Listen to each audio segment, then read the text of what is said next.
Hello, welcome to Human Tech, a podcast about the intersection between humans and technology. My name is Guthrie. I'm here with Susan. Hey, Susan. That's me. Now, today is going to be a little different. This is our first time trying to record this live. I mean, I guess we always record it live, but recording it and Video. streaming it live with both And video doing video, and yeah. audio with Restream on YouTube and LinkedIn Live. So if weird things happen, Yeah, well, you could. There was already a cat tail swishing. yeah, I got cats doing stuff and running around. So normally, the way, just a little, very quick view behind the scenes, we record it locally on our computers using Adobe Audition, and then I stitch it together and put the podcast out. Today, we are going, because we're doing it live, the audio will be automatically stitched. And so in theory, I will just have to grab the audio. Maybe we'll throw the theme music on. Yeah, I was going to say, I don't want to lose our theme music. I like our theme music. Oh, Yeah. And I hear the cat. Yeah, and you hear the cat. So while I go take care of the cat. I'll start talking. So far, the live experience has been really terrible. Well. Really terrible. Okay, so how about you take it over for a little bit? Will. And All right, come back, because otherwise I'm just talking to myself. No, I'm talking to everybody watching. Well, the topic that we wanted to do this week is on visual thinking, which is kind of, I don't know, an ironic topic for Guthrie and I to do, because neither Guthrie or I consider ourselves to be visual thinkers. And we are currently taking a course with a dear friend of ours who is really good visual thinker, isn't he, Guthrie? Eric? Yeah, he's the best. And best. And so when this started, I've known Eric for a long time, and I think maybe last spring I asked him if he ever did training on this to try and teach people who aren't good visual thinkers to be visual thinkers. And he said, let me think about it. And then he came back to us a couple months ago and said, okay, I put some training together and I'd like you guys to be the beta testers.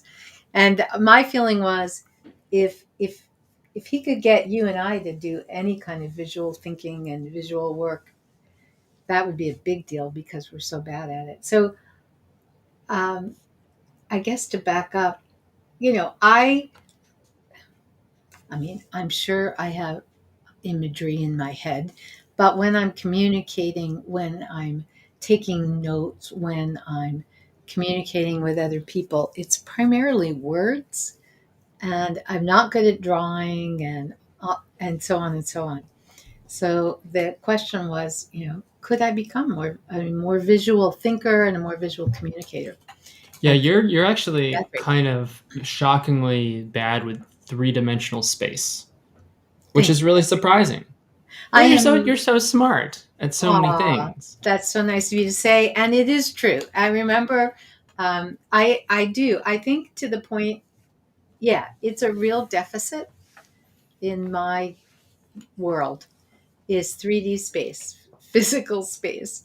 So like engineering, right? Like visualizing the way that the gears in an engine would just fit together in some way. Just drawing a simple diagram up to now has been impossible. But just visualizing in 3 dimensions is very, very hard for me, to the point where I really can't do it. I remember a long time ago when I was kind of newly married, and my husband is a visual thinker and is pretty good with 3D space.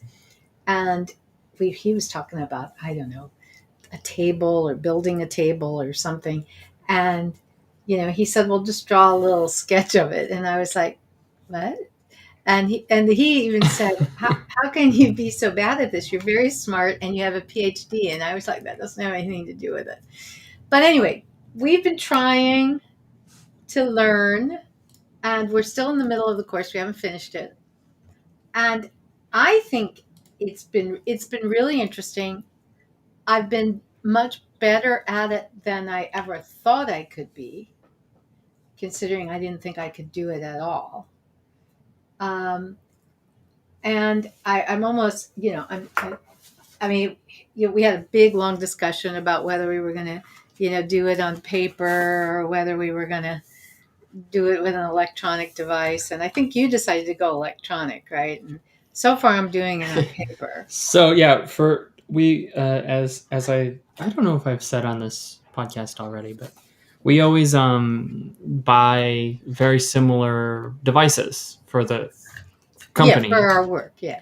So that, if one person is having trouble, the other person can troubleshoot on their end easily. You mean like when I'm having trouble, you can I didn't want to say it. Let's be honest. How often do you have trouble and I help you out? Yeah, that's true. It's not very common. Okay. And so we have the same laptop right now, which is a Lenovo sort of, business laptop, but it's the one that you can, use as a laptop, but then the screen rotates all the way around into tablet mode. Yeah. And it's okay in that mode. They get better every year, but it's not, it's no iPad Pro or anything. Yeah. But at least, hey, there's a stylus that's in the laptop itself that kind of slides right in. It's kind of cool. Yeah. So I would never use it in that capacity. Yeah. Back when there was this thing called airline travel, which doesn't exist anymore. I don't know what that means. We haven't done any corporate airline travel for work since the pandemic started, I don't think. That is correct. This is 2 years. January 2022, by the way. Yeah. Just for posterity. So that'll hopefully change sometime soon. But so if I'm on a plane, I'll turn it into tablet mode to watch a movie or something that I've downloaded. But other than that, I never use the tablet mode. And so this was a perfect opportunity because we already have these devices that are, it has a really nice touch screen with a stylus on it. So yeah. I decided I wanted to do.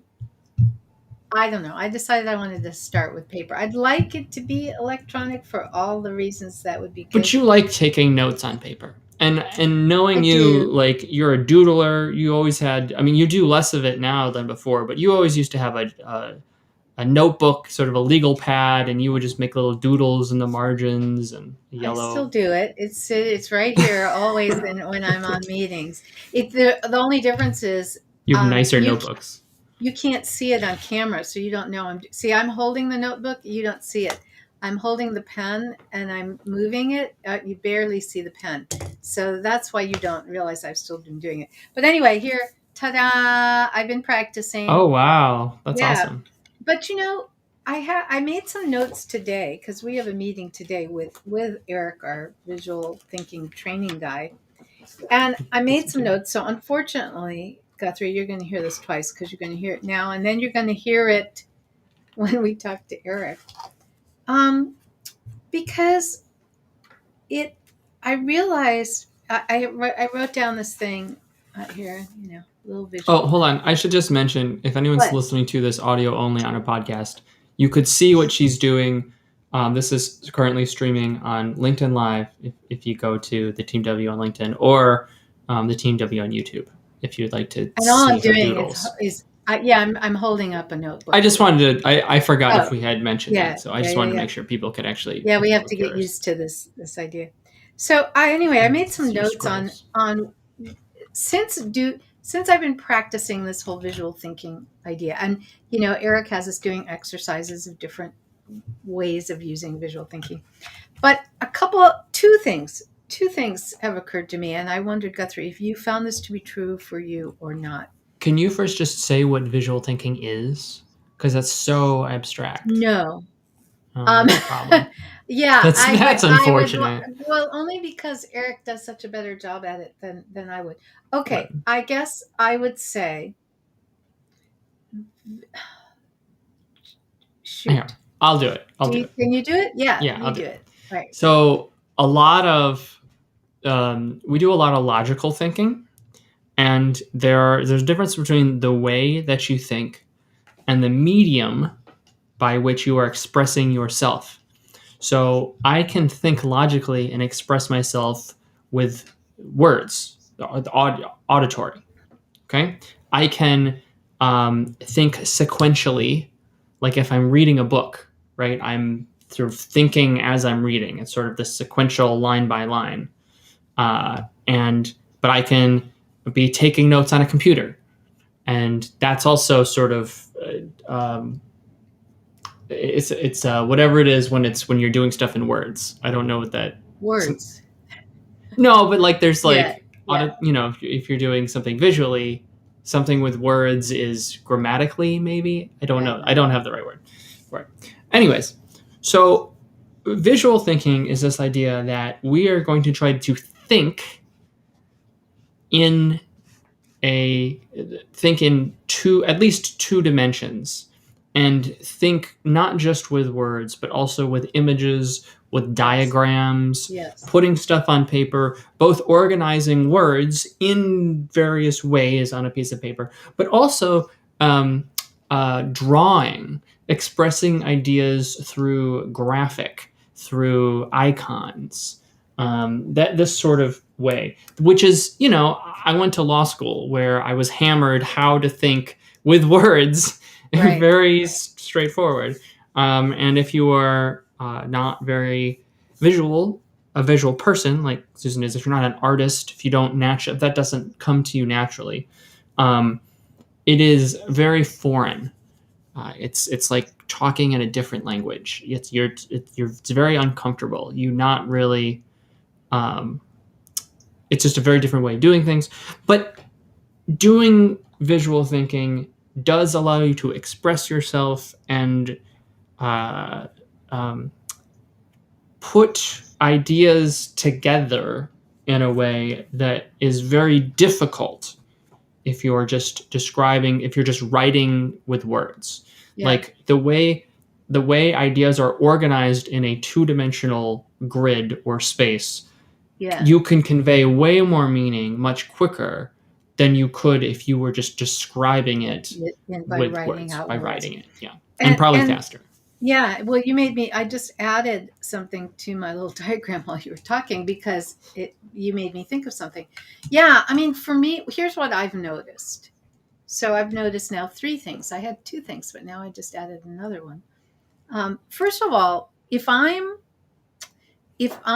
doing if I'm thinking about something and then I'm going to write down my ideas about it, whether this is like I was doing it today for some new plans we have, about some new training materials we're developing. I was doing it for feedback to give Eric on how the course is going for me, and so on. So when I'm thinking about something and then I'm going to map out my thoughts and my ideas and my plans, and I'm going to do it in a visual thinking way, which is not normal for me. One thing that happens is it slows me down, Yeah. which you might think, well, that's not good. I mean, I'm a really, really fast note taker. When we're on a call with a client and I'm taking notes, I'm really good at note taking. Really, really good. No one can read my handwriting, including me Including sometimes. you, So that is a especially you. problem. But it's very fast. I can read my handwriting. I can read probably 60%, which is not Oh very god, that's good. a really low number. All right, maybe 70%. Anyway, Uh, so it's very fast. So you might think, well, that's bad. If doing it, with images slows you down, that's bad. But it's not bad because I not only do I slow down, it makes me think more deeply. If I have to stop and think about what would be a way I could portray this idea, not just in words, but also in images, how do I do that? It slows me down while I'm thinking about that and while I'm doing the drawing. And then I make different connections. So as I'm drawing it, I think, oh, well, really what's happening? Yeah, I, it makes me think about whatever the topic is more deeply, more richly. It gives me time to really think about it. And that's really valuable to me. That's really valuable because I tend to go just really fast and I'm taking notes and okay, let's go on to the next topic. So I think that's interesting. That's one thing. And that might be part of that might be because I'm so bad at it. It takes me a lot of time. Maybe if I was better at visual thinking, it wouldn't help me process things more deeply, but it probably would. Another thing, another advantage, I think, or another thing I've noticed, there's some new research just came out at the end of last year about a brain chemical called norepinephrine. I had shared this research with you, I think, Guthrie, and we've started to put it into our courses. And norepinephrine is a brain chemical, and when it's released, you pay more attention. Okay, that's what it does.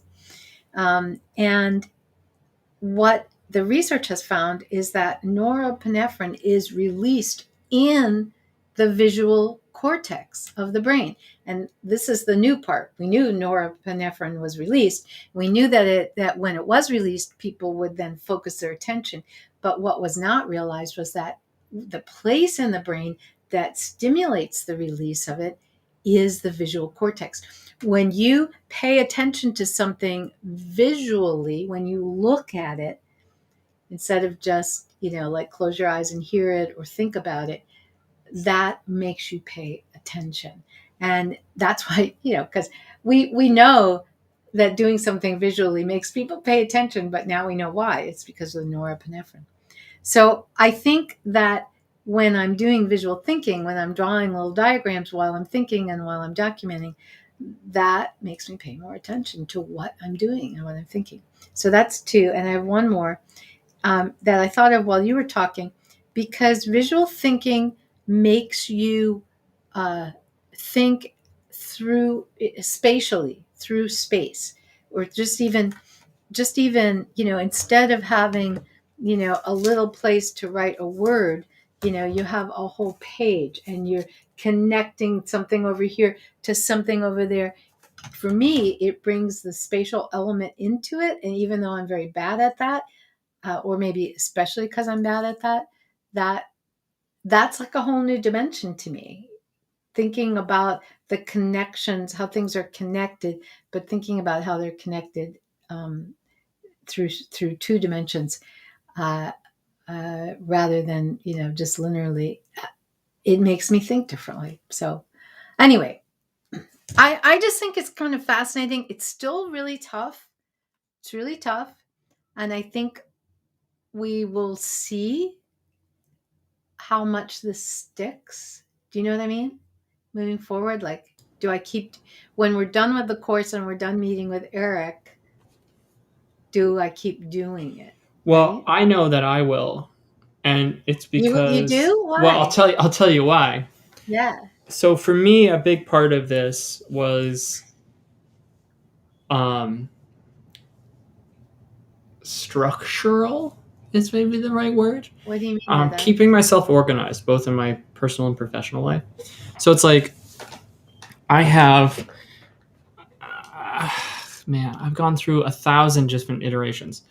When I was in college, I had a MacBook and I used this like one program, OmniNote, I think Yes. it's called, and then I stopped using that, and then I think I went back to just like paper, and then when I switched to PC, I think I started using Google Keep to keep all my notes. Okay. And then I did that for a little bit, and then I went like back to journals and paper. And then I maybe switched to somewhere else, and then I went back to journal. So recently I had, based on your recommendation, I had some nice notebooks that you suggested, and they are nice. They are nice. They are nice. These are My favorite notebooks. feature.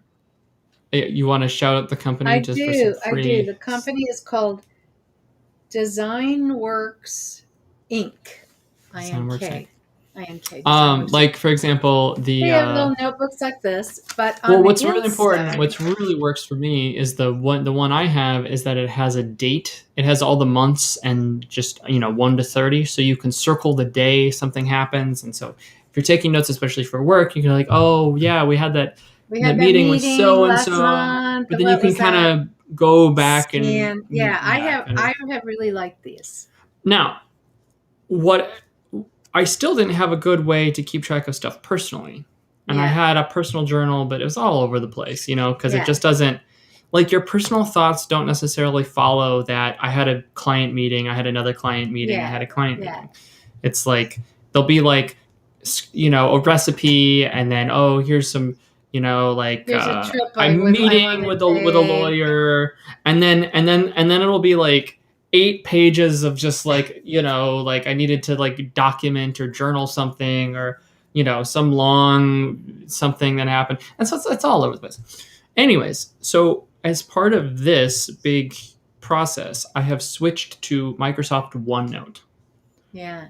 and um, they've Microsoft is adding a lot of functionality. I don't want to get into that. You can look up some of the stuff they'll be doing soon with a new product that is basically going to um, I don't even I forget what it's called. It doesn't really matter.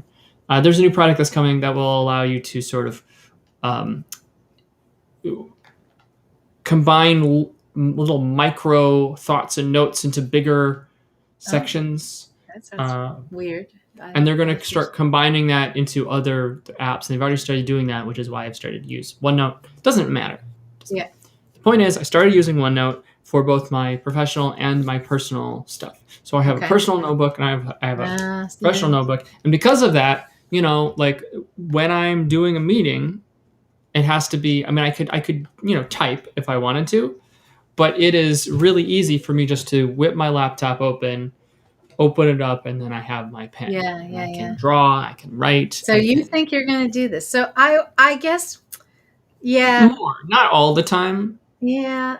I um, have, see, but for more. me, there's two different things going on. And one is the getting used to visual thinking, and the other is getting used to doing my note taking with the laptop and in notebook mode and the stylus. And I tried it a little bit, and I definitely see the advantage of it. But I didn't like do it enough so that it became automatic and easy. So I think I'll finish up on practicing the visual thinking on paper, and then I would like to try seeing if I can switch though, because I agree with you. It would be really nice to have all the stuff, electronic and organized and all that. Because right now, what's starting to happen is I got sketchbooks all over the place, right? But you've also been taking notes on pen and paper for a long time. Thank you for not saying the number of years it was. Yes, a very long time. I have been using pen and paper for a long time. But I mean, I use computers for lots of things. So, I mean, I wrote my books on computer, so I should be able to use a computer for notes. But we'll see. We'll see. I'm gonna No, I try. mean, but because you've been doing it for quite some time, Yes. it is harder for you to totally change your mindset Yeah. Yeah. of Yeah. like, Yeah. oh yeah, I'm going to keep everything stored in a digital place. Yeah. Maybe. I don't know though. I do almost everything else digitally except note taking and lists. So yeah, How you know many? me with the lists. Yeah, there's for those You of you want to who don't know know. how many pieces of paper are on my desk right now? Should we, like, this is why I want this to change, okay? So we have a little. For the podcast, she's just holding up random Little scraps scrap. of paper, like I would like to stop this. she's like Hemingway or something. And I have the notebook for taking the client notes, and I have the sketchbook. So obviously things have to change over here. But see, I think the part of the problem is too is like it'd be fine. You could just use paper and pen to keep everything organized. That's fine. Why do you have 1,000 scraps of paper We everywhere? we really don't. If We you don't. have the journal notebook that everything's supposed to be in. Okay, because I can answer this question. Uh-huh. Because I don't have the I'm upstairs this stuff is coming. These little note scrappy things that I'm holding up are coming from the little notepad I have upstairs in my bedroom next to my bed, because ideas come to me late at night and early in the morning.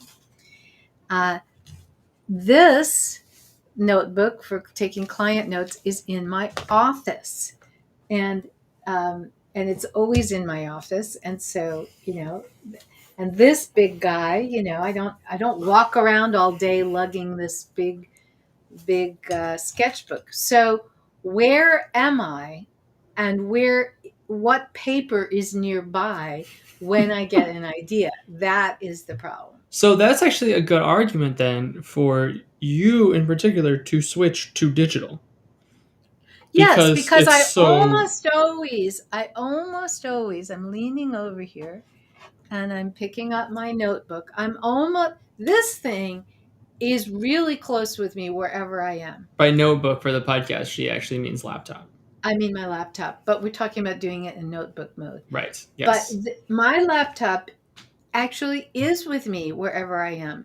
It's upstairs in my bedroom late at night, early in the morning. It's in the kitchen when I'm having breakfast. It's in my OneNote is on the office. cloud, so in theory, you could do it on any device. Yeah, yeah. Phone, Because my laptop, phone is always with me as well. computer. So yeah, I'm gonna have to think about it. It's yeah. I'm just gonna have to get like an implant in my hand. That's what I want. Just an implant so that I can just be connected to the cloud all the time. Well, okay, there you go. There I go. Someone please invent that. All right, Guthrie, do we want to say at all about our plans for these live streams? Yes, you want to just like wrap up visual thinking though? We kind of just ended Yes. abruptly. So I'm sorry. Yeah. So visual thinking, I'm very interested in it. I didn't think I could do it. I think I can kind of do it a little bit. You're never gonna hire me to do the sketch notes at the conference like people do. Uh, no, but I really want to experiment with thinking more visually, communicating more visually, drawing more visually, and it's really powerful. I hope we'll come back in another session and give you information about, or we'll post it on LinkedIn or something, about how to reach out to our friend Eric, who's doing this training. If this is something that you think you might be interested in, we'll help you get connected with that if you want to try it out. And yeah, I look forward to experimenting with this more. I think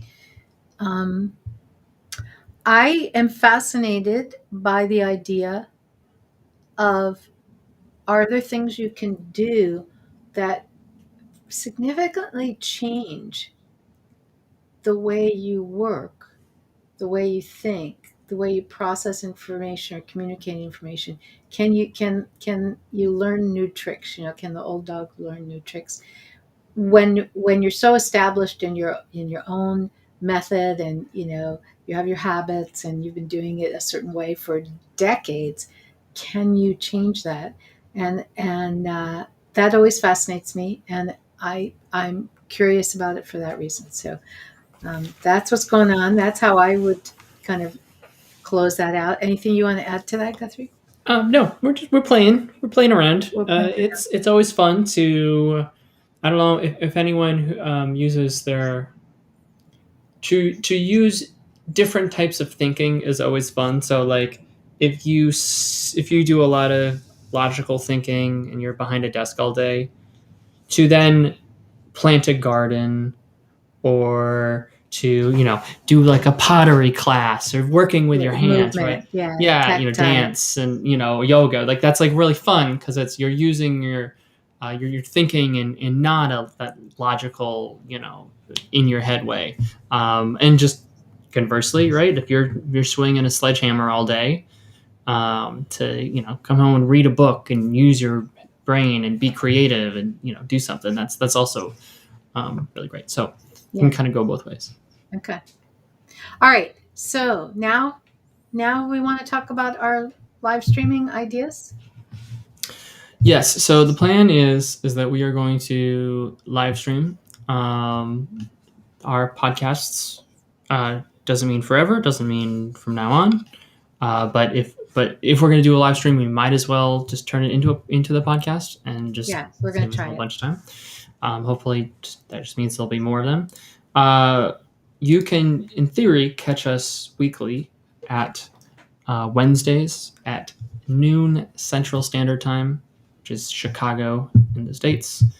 That's what we'll do it live. We'd love to have just at least dabble eventually into a Q&A Yeah, where you format. guys could participate Um, live with us. we're Now, using Guthrie. we're using Restream, so at the moment, LinkedIn does not support that feature. Oh, Only if you have the Restream link. The easiest way is just to ask us questions on the YouTube live page. oh, okay, That is actually the okay, that's the easiest way to do interesting. it. Okay, Why'd you say interesting? I thought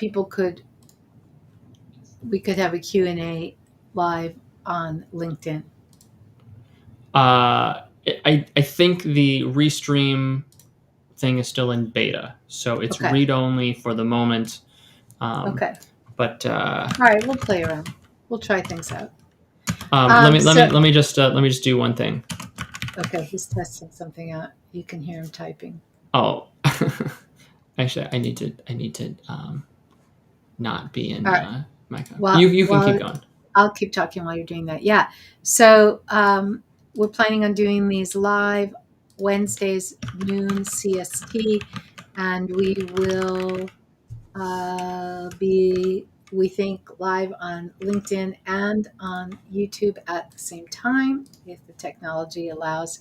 And So yes, Guthrie, I did see your test question there. Did you do that yes, through so LinkedIn? we do this right, so you can have like it's kind of nice for those Did you do that watching. on YouTube or did you do that I on did it on LinkedIn? YouTube. Yep. So it Okay. says that the question came in on YouTube, and it has my little name and hi test question here. So Yeah. and I can just kind of pop it. Yeah. So we can have So Q&A. So maybe we'll try that next time. We'll oh yeah, just it would be see. really great. It would be really great to have that.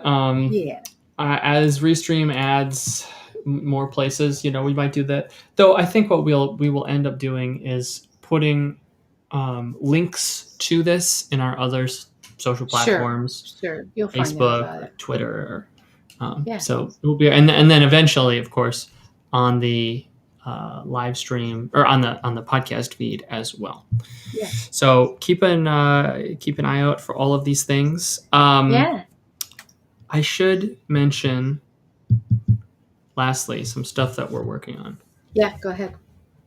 Do you want to just briefly talk about Yeah. the course immersions? I have a couple things. Yeah. So one is we have a behavioral design immersive course that is now available, and this is a virtual course, but we do it live. Uh, we have one coming up in April, and another one coming up in July. Same course, and if you take the course, it's all about behavioral design. It's intense, it's fun, it's interactive. Um, it occurs for 5 hours a day, but over the course of 5 days, but that's spread out over 2 weeks. And if you take the course, and then you can also, if you want to, take an exam and then get a certificate in behavioral design. So we're excited about that. So check that out, Yeah, and 5 days over 2 weeks.